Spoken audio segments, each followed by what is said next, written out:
People are moving here, and you can buy a house here in Grand Rapids for $400,000 that in Southern California would be $1.3 million, right? Hey guys, welcome again to another week of our lunch podcast with Ryan and Dirk, and we are excited to talk to you guys this day. Today we're in the Grand Woods Lounge, which was my old stomping grounds. I used to work right down the road, and so I used to come here all the time. They knew my order, which I don't know if that's something to brag about or not, but it's a beautiful day. It's an awesome summer day here in August. We're under the umbrella, and we're excited for you guys to join us once again. So Ryan, first off, a little disappointed you're not wearing the flamingo shirt again. So good times though. Yeah. So actually, this morning when I woke up, I said, I need I've got a good selection of clothes to wear, but it's like the shirt I wanted to wear.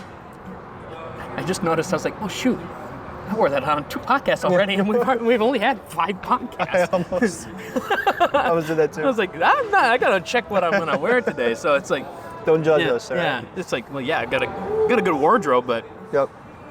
Yeah. So well, today we wanted to talk about some things. Kind of just enjoy our conversation, but also we were talking earlier about what it looks like to move here from different parts of the state and from out of state. I know we've both helped several people from out of state. So I guess Ryan, I'll kind of kick it off to you. What are your thoughts on that? What do you advise? Is there a big difference about living here in Grand Rapids and living in Michigan that people should be aware of that might be watching? Well, it's always intriguing. Brittany and I try to travel a different state every single year, but Michigan's home for us. I mean, 4 seasons. You've got all the fresh water. I mean, it's just there's so much water and dunes and so much fun activity, good eating, good education, good healthcare. All that's around us. So I always vet. If it's an online lead, community referral, friend family referral, I'm just like, what's drawing you to Michigan, back to Michigan? Like, what's the draw? So a lot of times it's family, a lot of times it's work, but sometimes it's just like they've heard such good things about Michigan. And Grand Rapids specifically just being such a highly rated market. So once I get their motive, we got to qualify them. Make sure that we've said this plenty of times. It's like, I will say this, on average, someone moving here, we have a different game plan for how we move them here, right? I have a video marketing that we do. We go through the home. I'm basically doing a full inspection with a video every single time I'm going through that house, recording it, putting it into Dropbox, and creating a, 1, 2, 10 showings, recordings for them to reflect back on. But I want them to see what I'm going, I'm jumping right into this, but why Michigan? I think for me, it's safe. The ups and downs, nationally speaking, it's going to feel a lot more like, oh wow, you can feel a really good constant growth. You have the ability to fight for your wages and grow your wages here. You have the ability to expand your business here. You have great school systems all around. I mean, literally all around great school systems. And the entertainment. It's just so much fun, season in, season out. So from that, before we even jump into buying or relocating, that's a good reason. And I would say the cool thing too about specifically Grand Rapids, I don't want to speak to the rest of the state, but specifically Grand Rapids is that the market is still really, really on top of it. So I think there's a lot of negative pundits out there, especially the news tends to be negative. But a lot of what people will ask me too about people, that are moving here is, what about the economy? What about the market? Blah, blah, blah. Things are in the downturn. Well, there's multiple factors to that. I don't think that we're definitely not heading into 08, 09 nationally. But even if things are slowing down elsewhere in America, in Grand Rapids, they are not. So there's still a huge supply shortage in comparison to the demand. Part of that is because people are moving here, and you can buy a house here in Grand Rapids for $400,000 that in Southern California would be $1.3 million, right? So there is still the ability to get some bang for your buck. Now, is that getting harder and harder? It is. But that's a good thing for homeowners. for people that aren't homeowners, that's an encouragement for you to become homeowners as soon as possible. But I mean, to your point as well, I think Grand Rapids and Michigan in general is, it's a good place to live. It's not perfect, right? But Places. But yeah, for us, it's home. We love it, and anybody that's thinking about it, I mean, I encourage them, come check it out. Don't come in the winter. Or come in the winter if you're a winter enthusiast. Yeah, that Get plenty. Yeah, I don't know if I met too many, but or a short time. Obviously, maybe a short time. But the spring, the summer, the fall is amazing here. So. Yeah, those season changes are just, with my dad being in landscaping and my brother being in landscaping, I love to see what people could do with their landscapes here just because it's so freaking beautiful. Yeah. To your point as well, from relocation, I had a guy from Washington, D.C. 2 years ago. Yeah. I helped to buy a $320,000 house. That house is now worth over $450,000. Yeah. Crazy. 2 years of appreciation. Yep. Yeah, great. Yep. He said that same house, if he tried to buy it in D.C., would have been a $700,000 house. Wow. Yep. Just like, Yeah. he's like, I can get so much more. And he works for the federal government, too, so that was kind of cool. Yeah. Yep. Or at least I think it was the federal government, some part of the government branch. He was one of the coolest guys I've done business with. I really enjoyed working with him. That's amazing. And it was just cool to, chat about the differences between states and learn different point of views and, why come to Michigan. Relocation work, right? Being able to work from home was one of his big drivers. Yeah. So, yeah. What's your favorite part about working with somebody from out of state? Obviously you don't get the sale of their house. So there's a negative there. But is there anything specifically that's different about working with somebody out of state? One of the funnest things about that is either out of state or out of town, I actually get to feel like I'm on HGTV. Like I have a guy from Mount Pleasant later today, right after this, I'm meeting up with. Yeah. And I'm chauffeuring him through 9 communities to buy through. So I feel like I'm the old age real estate agent where they do hop, like when they're in town, they want to go for a ride along. Yeah. I've got a California, these are both cash buyers, so sorry. It's all right. Got a California cash buyer relocating here within the next 9 months. He's looking at new construction. He came up, meet his daughter. I chauffeured him through like 15 communities. It's amazing. And so it's like, that part's really fun because I'm not hopping in 15 different houses. I'm actually literally showing them where they could be potentially living, pointing out things. I'm diving deeper in, like, hey, are you more of a deli shopper, or are you more of a supermarket shopper? Are you more a sports fanatic, or are you more of like, hey, I want to go walking down my trails? Are you a dog enthusiast? No, I'm a book reader, right? It's like that side of that's fun. That is fun. Right. So you really get to know someone, and then you actually get to help them relocate. Because a lot of times, like in my listing presentations and my buyer presentations, it's where is your family, where are your friends, where are your work, where are the things that you like to do, and you know the communities quite often. I'm helping them understand the area and trying to get them near things that they really want to love and do. Yeah. Like, oh, you're a big bike enthusiast. Well, you got the Kent Trails. The Kent Trails run all the way through here. So if we shop near the Kent Trails on this side to this side, that's cool. That's fun. That's amazing. So, yeah.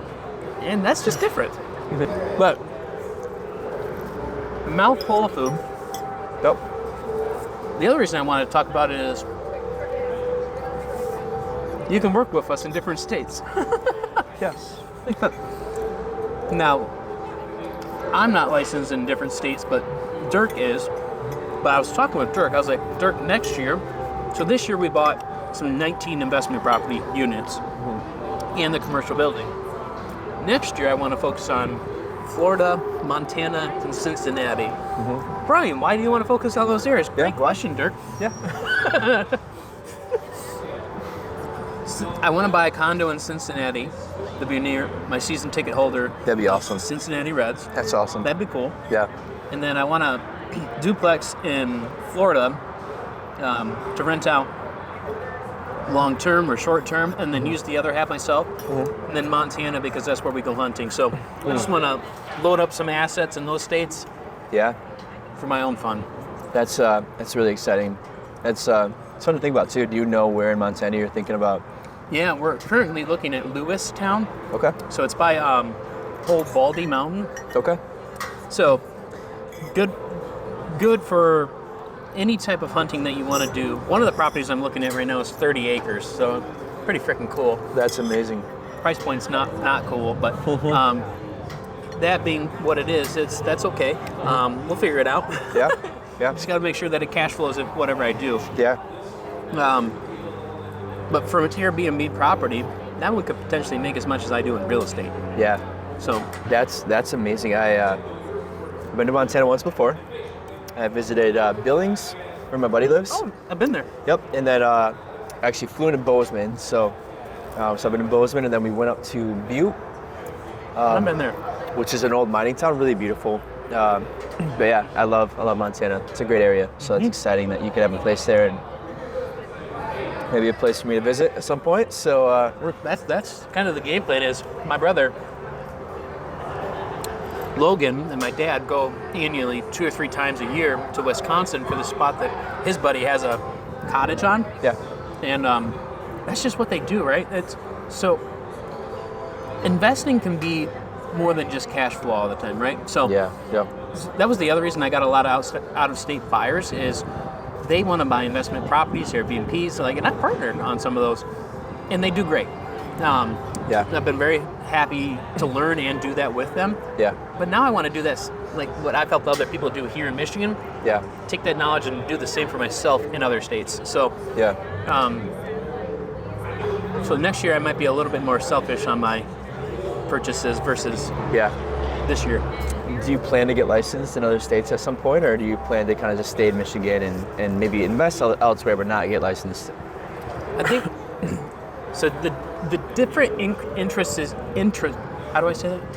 Intricacies? Intricacies? Yeah. Yeah. Okay. Cool. Yep. Of being a loan officer versus a real estate agent. I don't want to be licensed in different states because my knowledge, while it's very transferable on contracts, it's not transferable on locale. Michigan, I can vet out a spot in Michigan because I have the resources, the software, and all my software licensing works very well here. Yeah. I don't know that well enough in Florida, Cincinnati. I'd probably be fine to do it in Cincinnati. Yeah. Montana, I'd probably be fine. Yeah. But no, I'd be too leery of myself of missing a state contract law and not representing myself well enough in another state real estate wise. Okay. Case law, I'm pretty familiar with case law in Michigan as a real estate agent. But if I start working with a different state's licensing in their state laws and their contract laws, I think it'd be for the cost of paying a buyer's agent for that area. Yeah.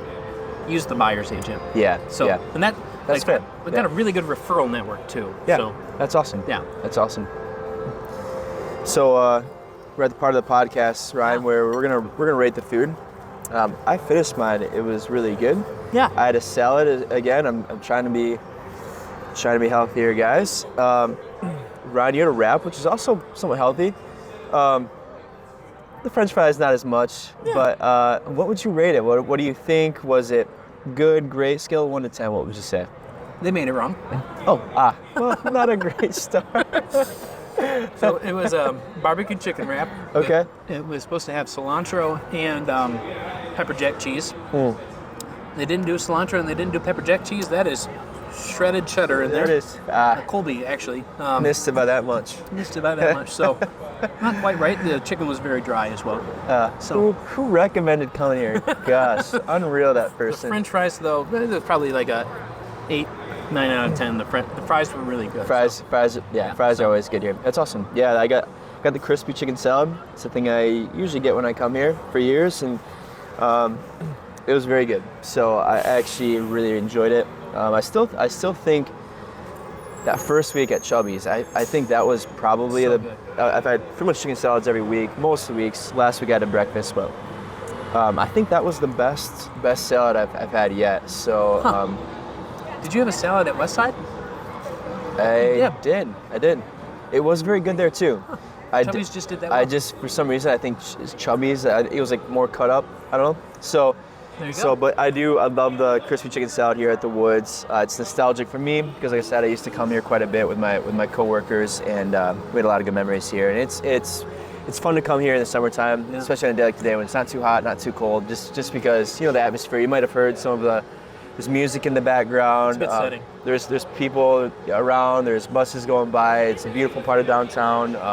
Easy parking too. Yeah, easy parking. So it's a good spot for that reason. But before we kind of wrap things up, is there anything else you wanted to cover? Anything else you wanted to go over? Yeah.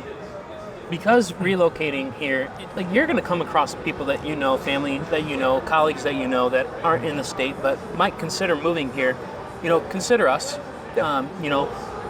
We have a good business plan, a good operating plan around how to make sure that they're successfully moved over here, like what they're doing. Yeah. Obviously, they're going to know you, and you can trust us for a good referral. Mm-hmm. But yeah, I mean, relocating is hard. Planning new routes is hard. Yeah. So you don't want that experience to be jaded. You want to be informed. So Yes. you can trust us with those referrals. You can trust us with your relocation. If you are needing help to relocate out of the Michigan into a different market, we also have good referral networks to help you the same way that we're vetting where we want to purchase to find that right agent. So is there compensation in that for us? Yeah, usually there's a referral to that, but you get better representation, and it doesn't typically add to your closing costs. It comes out of what they were earning, and it's just a referral agreement. So. Correct. Yep. Correct. Yep. Yeah. So thank you guys for always tuning in. We appreciate you, as we say every single week. But just to kind of piggyback off of that, we're 100% commission. So our success comes from you guys. So first of all, thank you. But also, please, if you're willing to, please keep referring us. Please, be our eyes and ears. If you hear of somebody thinking about moving, we want to talk to them. We want to help them. That's how we support ourselves, our families, our futures, and our goals. And so if you can keep an ear out for us, we really appreciate that. Regardless, we hope you guys have an amazing week this week. Feel free to reach out to us at any time. You can call, text, email, and we'll see you again in a week. And probably not here, so they don't mess up your apartment. So we'll talk to you guys later. Have a good one.